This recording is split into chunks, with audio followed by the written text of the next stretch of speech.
The HazBeanz Show with me, Martin Beans Ward, the podcast that travels in the back of a van.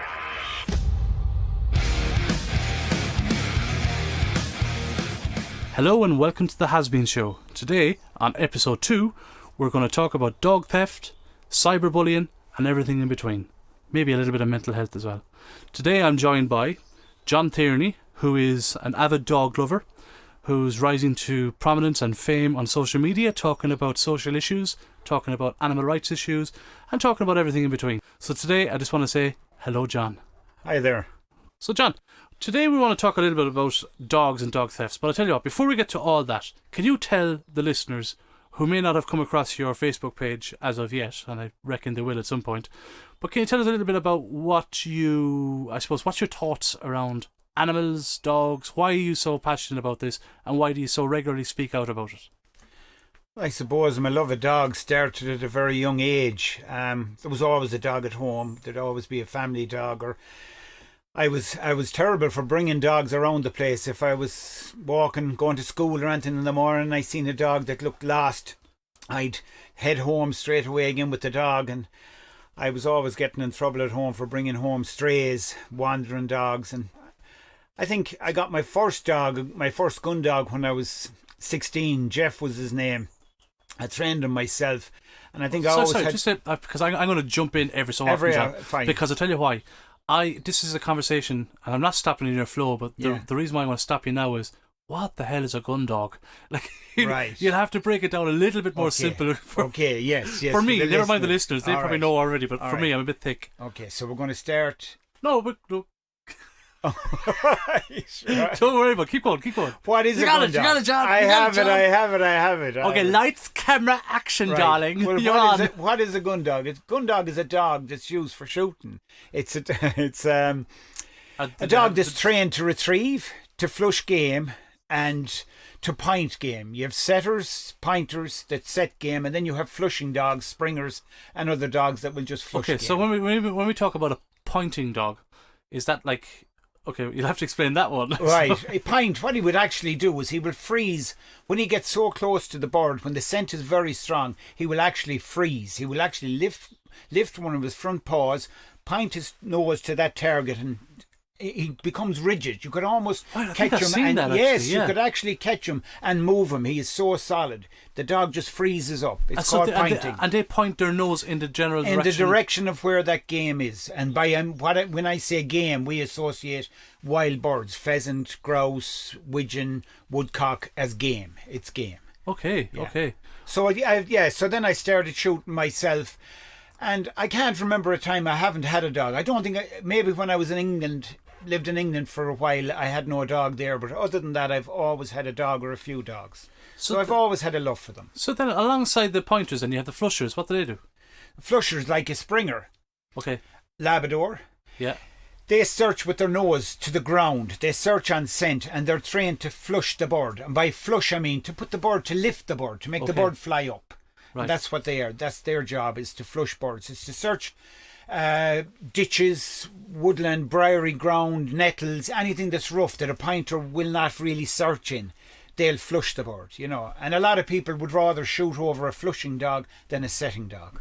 And any particular reason why? Yeah, they think it's more sporting. With a setting dog, your dog actually points where the bird is, and you've plenty of time to set yourself up and the whole lot. Whereas with a flushing dog, you're never giving any warning. The dog is working, the dog is searching, tail is going, and then all of a sudden, up gets a pheasant and bang. Right, and of course none of these birds are endangered or... Oh no.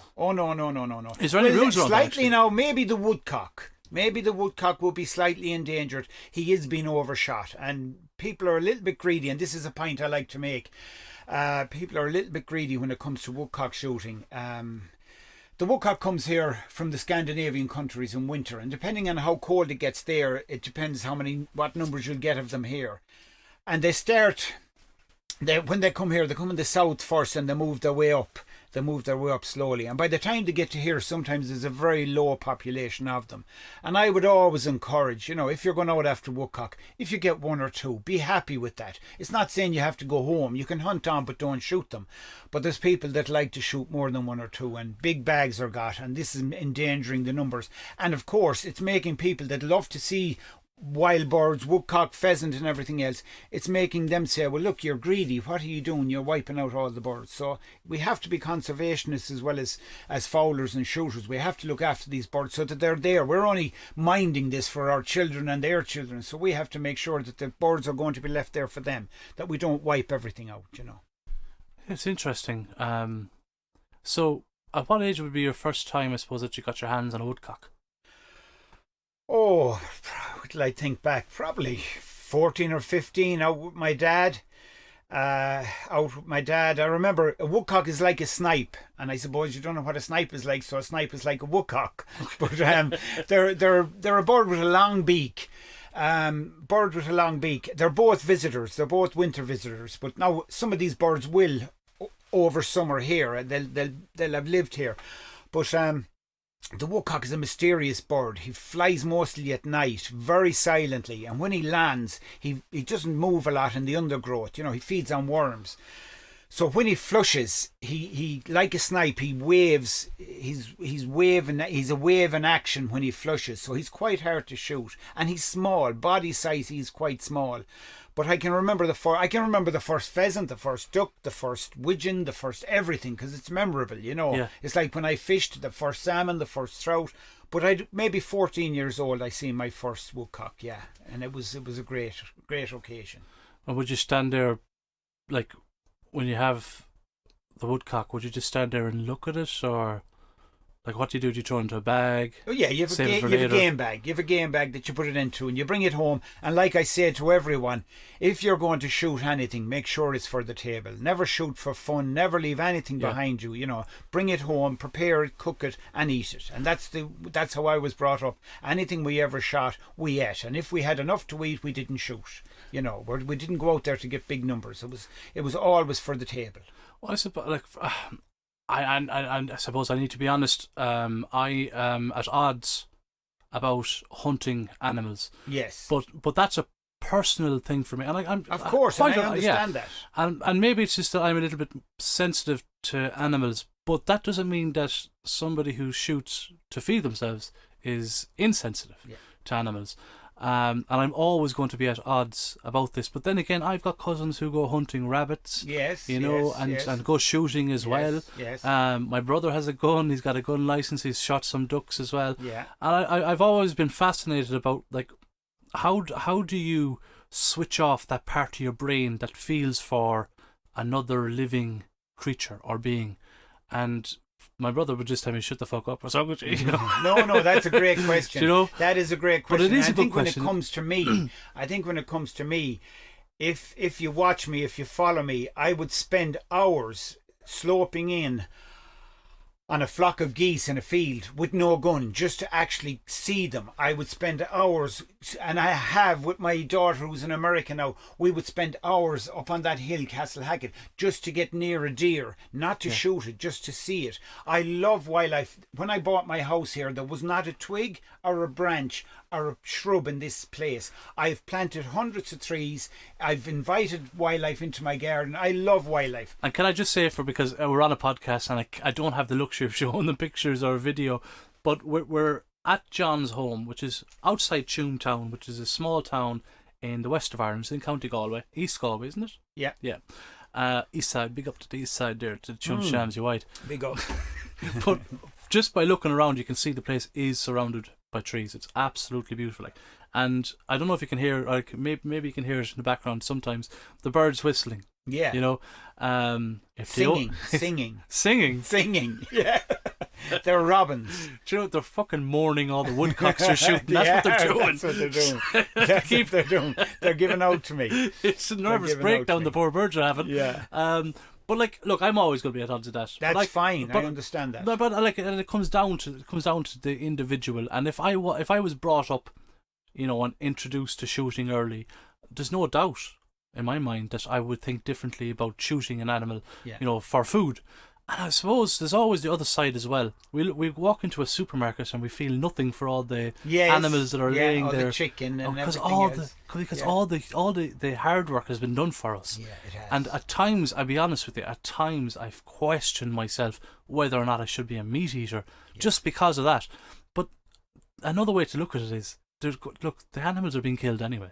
There's no one going to stop the industry. The industry is massive. Yeah. But if you're shooting birds just for your own table, like that, surely that's a lot less damaging than hundreds of cows or pigs and sheep being killed every single day of the week, or people going out poaching. Exactly. You know, and there's another. It's actually, was it last month that the pheasants were out? Yes. Pheasants are November. Duck were last month. I saw a couple of the flickers out there. Oh, well, they'll be out. They don't know a date. They'll be out anyway. And you don't shoot the female? No, you don't shoot the female in the Republic. In the North, you can shoot both male and female. Sure, and we won't get into it. You can get up to in the North. Yeah. Jesus Christ, we won't even get into that. Huh? The poor old fucking pheasants, huh? Yeah. The pheasants down here, it's only males we shoot. It's only males. And most pheasants that we shoot here in the Republic, or even in the North, they're mostly captive bred birds and released. Wild pheasants are probably non-existent now because their habitats, and this is another thing, right. You know, that a fowler or a shooter or a good fowler or a good shooter, habitat is very important to them. You will not find woodcock, you will not find pheasants in the middle of green dairy land. So this is why I've made videos, I've focused on it a lot, is destruction of our habitats, destruction of native woodlands in favour of pine woods, which are destroying our rivers and lakes, and in favour of dairy cattle, open fields, which nothing will live on.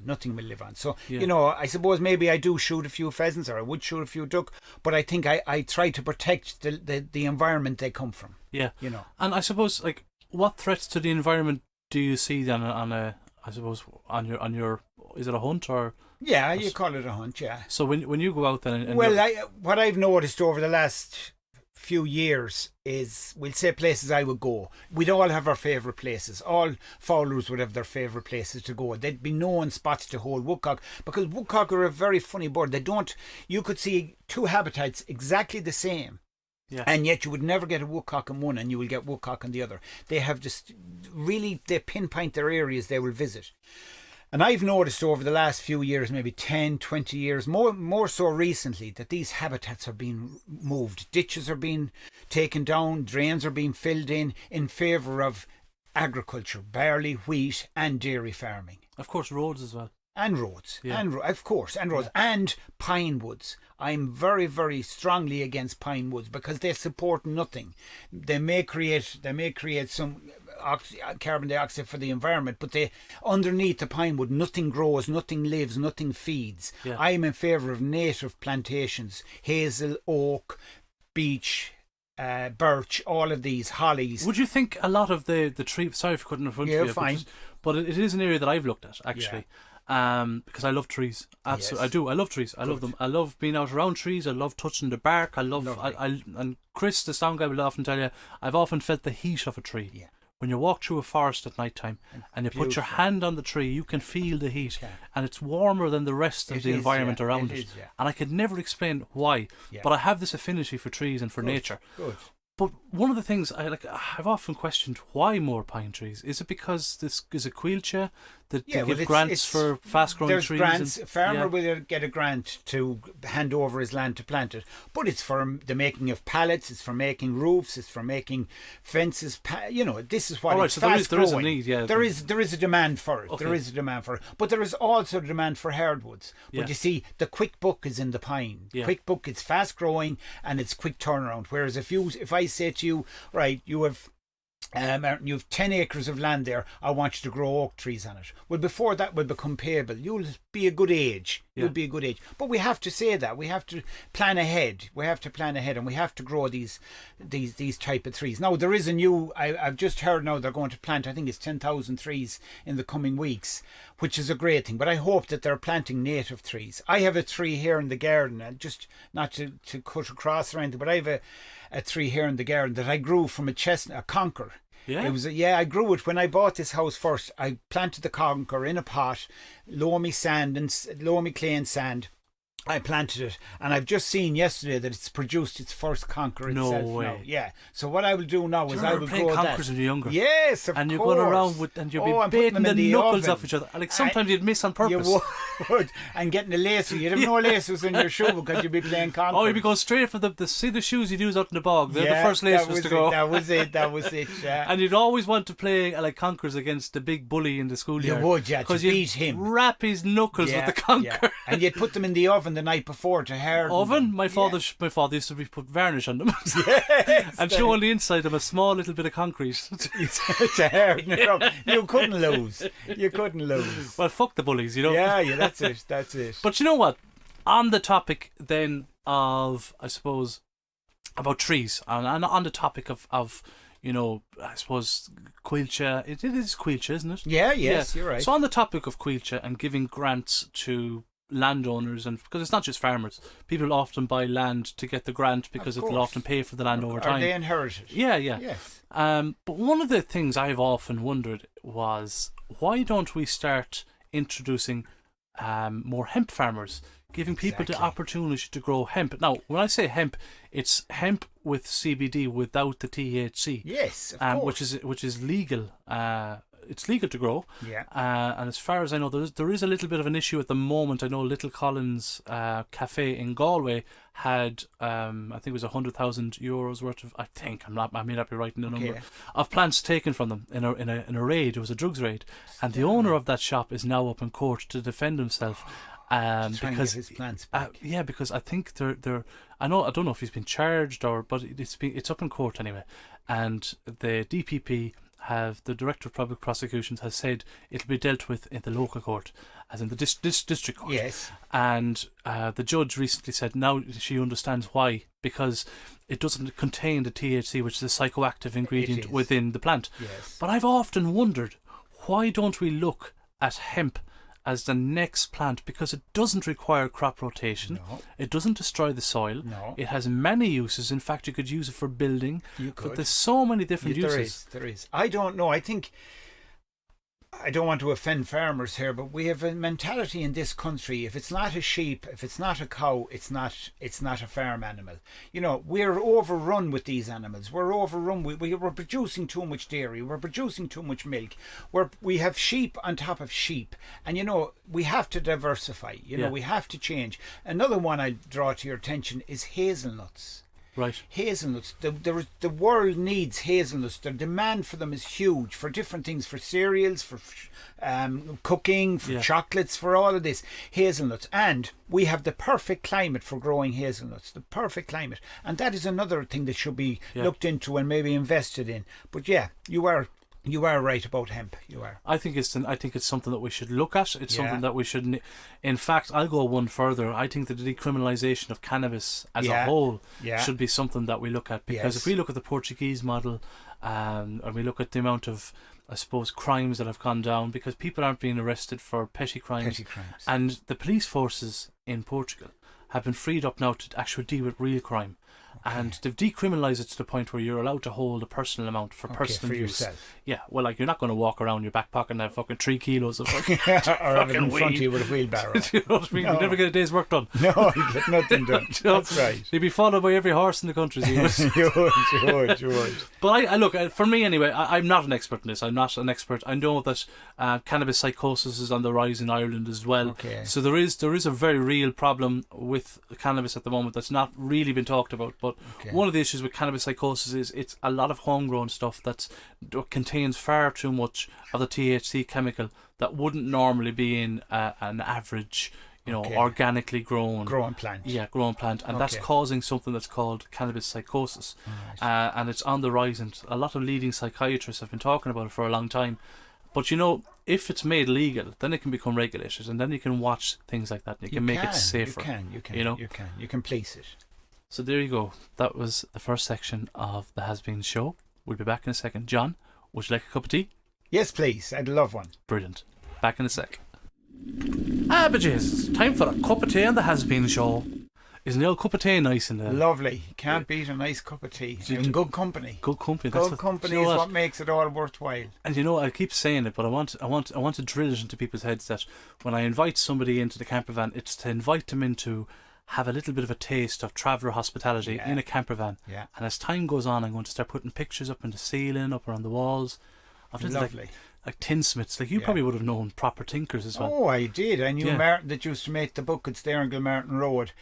We used to, I suppose when I was in my 20s, we used to cut a lot of timber and we'd sell it, myself and my dad. We'd buy the trees, cut the trees and split the wood and we'd deliver them. And Martin, he was there on Gilmartin Road, he would always buy a good big trailer of split cut timber. And we'd be bringing it in, wheeling it in the barrows or carrying in the bags, and he'd be there making his buckets, and he was gifted at it. Oh, he was. It's an awful sad that way of life is gone. You don't see it now. No, and if you look at my house here, you'll see I'm into crafts and all these kind of things, and all these crafts have died out. And it's a pity, it really is. And can I just say as well for the listeners who can't see, John has built a bell tower on his fucking house. I have, in the sticks outside Tuam, Shamtown. Outside Shamtown. A fucking bell tower.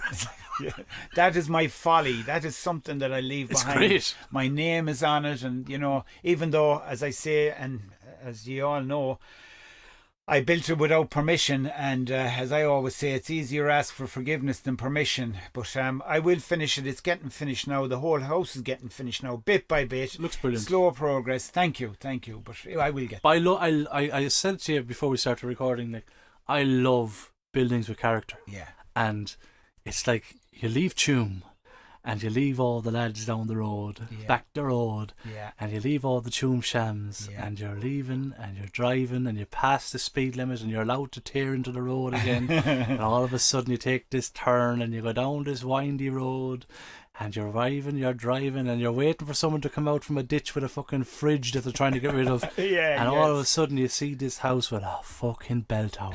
You're thinking, this fella must be stoned the Vine Lakes in the brain. That's him. That's F I love it. Tierney, I absolutely love it. Good. But John, to move on, I suppose, a little bit, because that's what we do in a camper van. We move on. We move on from place to place, and stay a while in here and there. Yeah, but do you feel welcome at the moment? I do. I love it in here. Because really nice. I always have to check, and I use my indoor voice because I don't want to frighten people. The traveller voice. No, it's very comfortable, beautiful. I'd always wanted a camper, as I said to you when you pulled up. I'd love a camper, and that'd be my dream someday to have one. So I love the idea of just taking off, wandering here and there. Just not to be confined to anywhere, that you have to be here at a certain time, you have to be there at a certain time. I love the freedom, and that's the part of who I am. I hate being constrained to different times. You have to do this at this time, you have to do that at that time. I love just to wander. I love to wander. Oh, here, look, you're talking to your cousin, buddy. I know. All the balls, Silver. Yeah, and if you're driving along and you see a nice place, you think, I'm going to stay here and I'm going to have a few days here or whatever. You don't have to book into a hotel because you'd want half your mortgage now to get into a hotel around these. It's so expensive. If they'll accept the booking. If they'll accept the booking, exactly. The beauty, look, I tell you what, when I got back on the road with my father's camper van, I felt this freedom, as you just said. It is a freedom you get as soon as you go on the road. You can tell yourself, no matter where I drive to, no matter where I park up, I can sleep there. You can. And I can sleep there and I've done it loads of times, sleeping there, and you look at the stars at night, and you get this, that smell that you don't get in another town. In the morning, the smell of dew. Yeah, the smell of dew. Absolutely brilliant.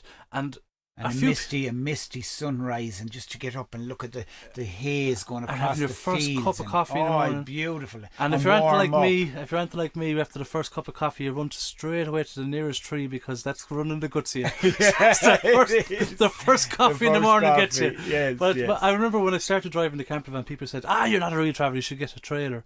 And I was like, I'm a gay traveller. We like something. We like something, a little fucking camper. Yeah, good man. I like it. Very good. Well, look, moving on, John. Moving on there, John. Off we go. Up on that now, and we're tearing away. Right.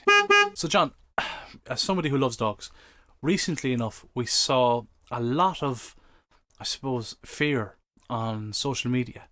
A lot of people were sharing pictures of white markings on gates and cable ties and 5G towers robbing their dogs and stuff like that. I suppose, what's your take on dog theft in Ireland at the moment? Like, how bad of an issue is it now Is it because I know recently there was a report by the Galway Gardaí, and they said that there was no spike in any of their stations across the whole of County Galway. But that doesn't transfer then when we look at all the claims that are made on social media. Yeah, I know I won't be liked for what I'm going to say about this, but as I say, I'll always say things honestly. There's a little bit of hysteria involved with dog thefts at the moment, or the reporting of dog thefts. And a lot of it has to do with these cable ties. You know, anywhere there's a cable tie. And you never find a cable tie when you need one. Yeah, exactly. And they're on every gate in Ireland. Somebody put a white marker on the cable ties. A bit of chalk here and a bit of chalk there.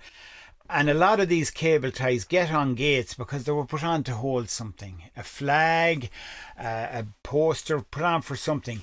I don't think dog thieves are using cable ties as a marker to say where a dog is. Like, if a dog thief has to come along at night with a van and try and find a cable tie which is as thin as a pencil on a gate, I think there's something wrong. He would use sat nav. He would use, absolutely, you know, he would pinpoint. He would pinpoint the area. As for the number of dogs being taken, maybe it might be up slightly. But what I would like to point out that is very, very important here, if there are dogs being taken or if there are dogs being bred, I'd be totally against puppy farming and the intensive breeding of pups. And I think that is what more so we need to concentrate on. Yeah. And that is done because pups have become so expensive. The market for pups and dogs in Ireland and England at the moment is huge. There is colossal money being paid. I'll give you an example. In Ireland here, maybe 2-3 years ago, an average dog, we'd say, we'll work on gun dogs again, but we'd say Springer Spaniels. They can be sold as a pet or a gun dog. These dogs would be sold, pedigree dogs, for maybe 300 euros. That would be their top mark 2 or 3 years ago. Now these dogs are making anything up to 2,000 euros. They're averaging 1,300 euros. And this is because of COVID, I'm afraid. Because during COVID, you were told that you could only walk 2 kilometres from your home, or you could only get out of your home if you were walking your dog. Well, people hadn't got a dog and they wanted to go walking and they wanted to have some reason to bring them out. So everyone and their mother got a dog. And now we're flooded. What we have now is, as people are starting to go back to work, all these pups or dogs that were bought during COVID are now at home, locked in apartments, locked in houses all day on their own, and it's totally unfair. Next thing, they're finding their way into rescues and they're being rehomed. And this is why our rescues are full of dogs, you know. And I always say that if you want to get a dog, great. I always believe every home should have a dog, but it must be a home that can give the dog what it requires. It must be a home that can give the dog the exercise it needs, the welfare it needs, you know, and dogs are not cheap. Yeah. Veterinary bills for dogs can be quite expensive, so you have to be able to afford the dog. Fair enough if you can afford to buy it, but remember, it's going to need vaccinations, it's going to need chips, it's going to need boosters, it's going to need all this. And if you're unlucky that something would happen to this dog, you could be talking a lot of money to get this dog back to health. Of course, there's the other type of dog as well. It's like they're very prone to, the French bulldogs, for example. Yes. Are very, and I think pugs as well. Yeah. Very prone to certain ailments. They are, with their eyes and their breathing. Yes, it is. And it can often cause early death for them because they're not getting enough oxygen. Yeah. And the sad thing is, these dogs were bred to look a certain way. They were. To be miniaturized. A miniature bull terrier, miniature Staffordshire terrier. Yeah. And they're made to look small because they're easy to bring around and carry. Yeah, but the sad reality is, for our own commodities, for our own kind of fashionable sense of what dogs we want, they're a fashion item. Yeah, and they're suffering. They are. And the thing is, when you buy a little dog like that, you don't know the bills, as you said, that's involved. Of course not. Because that's several thousand euro to get that particular surgery done for those dogs. It is. And that is a lot of money. And if you don't have pet insurance, who's going to pay for this? Can you afford to pay for it? And if you can't, this dog maybe have to be put to sleep, euthanized, and you know, that's not a thing. And I always say, you know, if you're looking for a dog and you're not looking for a specific dog that you want to use for shooting or something else, get it from a rescue. Get it from Madra or someone like that. Go to a rescue and rehome a dog from there. You know, don't be buying from puppy farms. And of course, the likes of those organisations that deal with rehoming dogs are very, very careful about who gets the dog. Of course. And there's a form you have to fill out. You have to apply to adopt a dog. You do. There's a home check. There's a home check. That's right, yeah. And Yeah. also, if you're renting, you have to get permission from your landlord before you're allowed to get the dog. And then on top of that, you're expected to give €100 donation. Right. So don't think that like it's for free. But that donation then pays for all the vaccinations. It does, of course, yeah. I suppose helps the next poor little dog. And helps them feed the dogs they have in. Yeah, that's true. But John, you have your own story then around dog theft. If you want to go with Duke. I do. I suppose that's maybe, I'd say half the people that know me or even more know me because of Duke. Duke was a Springer I had here. Beautiful dog. And I've had a lot of dogs. And, you know, there's always a saying, especially with shooting men and hunting men, in your lifetime you will only get one good dog, one real good dog. And I think Duke was that for me. But I've often said that Duke came into my life when I really needed him, because I had a bit of a scare with cancer. There was a little bit of cancer found in my prostate, and being an anxiety sufferer, I would sit with my thoughts all day, and you know, I would be in the house there and I'd be thinking about this and what's going to happen, and is it going to kill me, or am I going to die? And that's what anxiety does to you. It wears you down eventually to make you believe everything you think, you know. And I would go out and I'd say I'll take Duke out for a walk, and I would take him out, and I trained Duke, and he was just an exceptional dog. And I remember I would share a lot of videos about him, and I wanted to raise a bit of money for the Galway Hospice, so I ran a competition. It was the Take on Duke Challenge, and people came down from the north and from around Ireland to take him on different challenges. And these would be challenges to do with shooting. There would be finding game, crossing water, retrieving from water. A go back is where you send your dog back to search for something. And I did that, and we rose €1,200 for the Galway Hospice. He won it, and I donated the winnings to the Galway Hospice. And we were just about to set up another one, another competition, when I was coming back from an appointment at the hospital. I'd been up to the prostate clinic that morning. It was a Friday morning, and I'd been up at the prostate clinic, and I had got some good news. You know, there was some good news. They were struggling to find any cancer. I had no operation, but it just seemed to have disappeared. It was there, but it seemed to have gone, which was great. And I drove in here. I'll never forget that morning. I drove in here, and I have a windy driveway, so you won't see the house until you're right in beside it. And as I drove in, I was met by 2 Labradors. And I just stood and I was amazed, and I said, how could they have got out of their pens? And then all of a sudden, maybe 2 or 3 more Springers came around.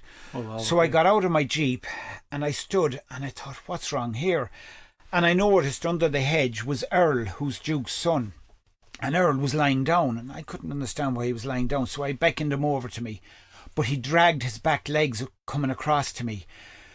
So then I seen he had been cut down his back, very badly cut, with a knife or with some implement.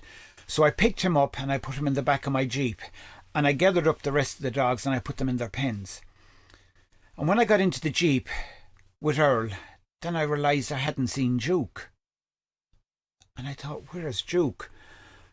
So I got out of the Jeep again, and I went down and I looked in the pens, and he wasn't there. And Duke would never go. Duke would never go. If they had opened the pens and let them all out, Duke would wait at the house. He would never go. But Duke was missing. And we were talking about dog thieves earlier on. It wasn't dog thieves that took Duke. These people could have taken any dog that day. There were very valuable dogs in here with me for training. No, they were targeting Duke. Because of course you do dog training as well. Yeah, I do dog training as well. Duke was my I did dog training, not anymore. Okay. Duke was my vice. It was how I got across to people. He would help me open up in a conversation. I would be able to talk about Duke and talk to people. And I suppose it was someone that wanted to silence me. It was people that wanted to silence me. And I believe that they had no interest in any other dog. I know this for sure. They took Duke that night, and I believe he was destroyed that night. He was killed that night, yes. It's so fucking sad. It is, yeah, it is. It's very bad. Because Duke did nothing to anyone. Yeah. You know, Duke was a loving dog. I have my children here. One of my little boys, Jack, still has a teddy that someone knitted him in the exact image of Duke, and he carries this teddy everywhere, and he calls it, "This is my Duke." Because it's a family member. He was a family member, and he wasn't just he was my therapy. Yeah. Duke was my therapy. He got me over my worries with cancer. He got me over my worries with anxiety that time. He was a friend. He was the best yeah, friend. and you know, it had a big effect on me. And people will say, John, it was just a dog. Well, you know, it wasn't just a dog. Yeah, I do too. I do too, because no one knows what a dog means to anyone. You know, we all love our dogs, and some of us love our dogs more than others. I'm not joking with you, John. I was depressed for nearly 2 weeks when my hamster died. Yes, I can because imagine. You get attached to them. Of course you do. And they rely on you as well. Of course they do. And you rely on them. And I relied on Duke so much for everything. And you see, everywhere I go, I have his memories. Even where I go to train or wherever else, I have his memories. And his pups. The only good thing is his name lives on. His pups are being bred all over, and his good line, because he was from a great line of dogs. Yeah. They're still here, and I have, believe it or not, his son here, and I have his granddaughter here. So his name still lives on. But I do miss him. That's incredibly sad. It is. But as I always say, I'll have my day. I'll have my justice the day I'll be able to name these people. At the moment I can't, but very soon I will be able to name them. Of course, like while on one hand I can say that, you know, the I might make fun about the markings on the gates or the cable ties. Yes. And I might tell you the facts of what the Gardaí are telling us. Yes. That there's no spike in dog theft. No. While I can say all of that, there's no denying the fact that dog theft happens. Oh, of course. And what goes unnoticed is the absolute devastation that's left on the family, because this is a family member. Of course. And if anyone that has dogs, most people love their dogs like their family. Of course. Now, you'd want to be a right sick individual if you didn't.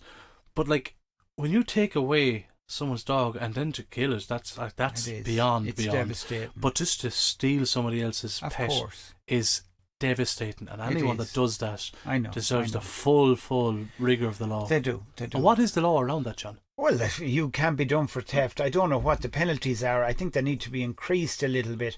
But it's a tricky subject, because, you know, it's like possession. You have that dog, which you can say, well, I bought it in good faith. I met a man at the side of the road and he sold it to me. I don't know who he is. You know, it's a very tricky like subject. Exactly. Receiving unless you're goods. found, unless you're found actually going into that property and taking that dog. And the world of dog thieves, the people that are stealing them, it's a very close-knit group. They don't speak out a lot. They don't share information, and they never seem to slip up. I did a piece on a dog that was taken there on Facebook about a Molly, a Springer that was taken in Tipperary. Saw that. Yes, beautiful and dog. Like that dog got, I think my video was watched 1,300,000 times, and yet there is no leads on where that dog is. Isn't that crazy? It is. One of the things, I suppose, when it comes to dog theft, my community gets blamed for a lot of it. Yes. A lot of it. Yes. Now, I would be an absolute liar if I said that there aren't some travellers who are involved in theft, as much as there's travellers involved in everything, in drugs, in stealing cars. Yes. But I think when you start to focus mainly on one community in regards to thefts, it's easy blame them then. But then what you're doing is you're actually giving free roam to the people who aren't from that community. You are, of course. of course, because the traveller will get blamed. I'll tell you a quick story. This happened in the last couple of weeks. A traveller and two people he worked with were working in a house in an estate. They arrived in their van, the work van. They went in the back of the house and they did their bit of work, and they came out, or they gathered their tools and they came out, and they got into the van and they drove off. On social media immediately was the name, the registration of the van, and a description of the three people saying that they had gone in to steal a dog. Yeah. Now, there's a case being taken here. Yes, so, and it has been followed up, so I won't say too much about it. But that is what happened. Because one of them was a traveller, this person automatically came to the conclusion, it's a traveller going in around the back of the house, it's going to steal a dog. And the thing is, so many travellers are against that, because a lot of travellers get course. their own dogs stolen. Of course they do. You know, it's happened. I know travellers have their dogs stolen. I was asked. I was in getting a coffee the other evening, and Charles, a lad from town there, came up to me. He said, "John, you didn't see anything about my dog?" Because we posted it up. I have a page there, dog watching. It's called. It's about stolen dogs, missing dogs, stray dogs. We'll put a link to that in the description of this episode. Thank you. Yeah, dog watching. Yeah. I put his dog up there, and he came up to me and he said, "John, we're devastated at home. The dog even got a Christmas present, you know." But that is, I'm afraid, that's the stigma attached, as you say, that if the traveller is blamed for it, then they're all blamed for it. Well, this is the thing, and like, look, I'll be the first. I'm very balanced, because I will call out my own community. Yes. I called out my own community this morning, as a matter of fact, for homophobia. Okay. So I'm not afraid to do that. But I do get pissed off when my whole community is targeted because of the actions of one or two people. Of course. Now, just to build on that story you gave, there recently enough, just there in Claregalway, there was another traveller man from Tuam who went up. He was buying toys that were advertised on Facebook. Okay. So he went up to this house in Claregalway. Okay. And he was leaving the estate with his son. And this person, I won't name him, but he'll know him. He drives around the town. He's always has his dog box. He loves dogs. He's constantly walking his dogs. He would be more for kind of greyhounds and stuff like that. Right. And he loves his dogs. And he's helped the GSPCA, the Galway SPCA. He's helped them out with rehoming animals as well. He's even brought animals into them. He has taken animals that were being abused by other people, and he's taken them in and built them up. He's taken animals that had parvovirus, you know, if dogs that were going to die. He's done so many great things. A good dog man. He went up to get these toys. He left the estate and he was driving along the main road, not in the housing estate now, on the main road. And because this is in the height of the hysteria now, he was driving up. They took pictures of his car, put them up on Facebook with the registration plate, called the Gardaí. Now, for anyone listening, when you make a complaint to the Gardaí, it's inputted into the Pulse data system, which is, I think, police using leading something or other, leading systems or something like systems of technology or whatever it is.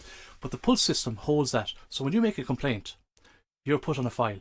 So if his car is ever spotted again, like, it'll come up straight away as soon as you put the registration. This person was in this estate, suspected or suspicious behaviour. So you need to understand that when you put up somebody's name or their registration, or you call the police on this car, or about this registration, you're inputting their data into a system that will discriminate and be prejudicial in the future if they're spotted. And you need to understand that sometimes your actions are going to have massive consequences. Of course. And that was it, John. Yeah, it was a hysteria. They didn't think first. They didn't think all. And like the same as that lady. Yes, the same as that lady in that estate. She saw a traveller getting out of a van, going in around the back of the house, and she came to the conclusion, he's stealing something.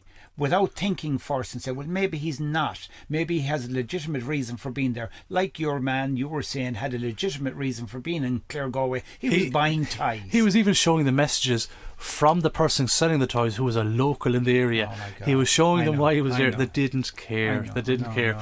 But look, at the end of the day, if you focus on one group of people, all the other groups of people are saying, Jesus, lads, they're too busy looking at these ones. Let's go. Yeah, we can get away with it. Yes, of course. Remember years ago as well, there was like the travelling gangs coming from Dublin, and everyone said, traveller? Oh, that must be the travellers. Yes. Fucking knackers, they're always at it. Yes. Turns out, what the superintendent was actually saying was, these gangs were travelling using the motorway. Driving. Yes, they were driving up the motorway. And automatically everyone said this. So look, the guards are saying it's the travellers, the travellers. It must be true. It must be true. Yeah, I know. No, that's not to say the travellers aren't acting a maggot and going around fucking robbing as well, because some of them do. But some of settled people do as well. Absolutely. It's and that's the point. Thing. It's about not generalising. No, of course not. Taking everyone as an individual. Exactly. And treating them that way. Absolutely. Yeah. So, we're going to go into the last section, John, and this is something I really want to discuss. It's cyberbullying, and I suppose we've briefly touched upon mental health with your own anxiety. Yeah.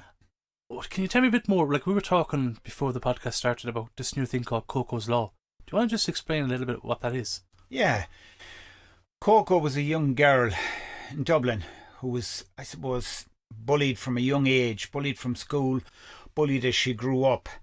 Nicole was her full name, Nicole Fox. And her mum, I spoke to her mum last night on Messenger, and I said I would do a little piece today just to remember her. It was her birthday last month, and, just to wish her a happy heavenly birthday and, let everyone know what her story was, that she didn't die in vain. Cyberbullying is something I feel very, very strongly about, because I have suffered cyberbullying now for the last 2.5 years.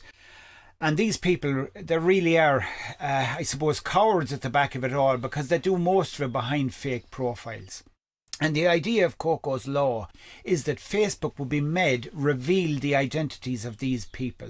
The IBAN, the IBIC, whatever the location this fake profile was set up from, can be then released into the Garda hands, so it can be investigated and these people can be prosecuted. Because up to now, they could do whatever they want, they could say whatever they want, and nothing would happen. Maybe the Facebook page would get blocked if it was reported, but they would set up another one immediately. So Coco's Law, I think, would be so advantageous in dealing with bullying and dealing with cyberbullying at least. And most bullying that is going on these days, I feel, is cyberbullying. And the thing is, it might be cyberbullying, but there's a very much a real life consequence to all of that. I've lost family members to suicide.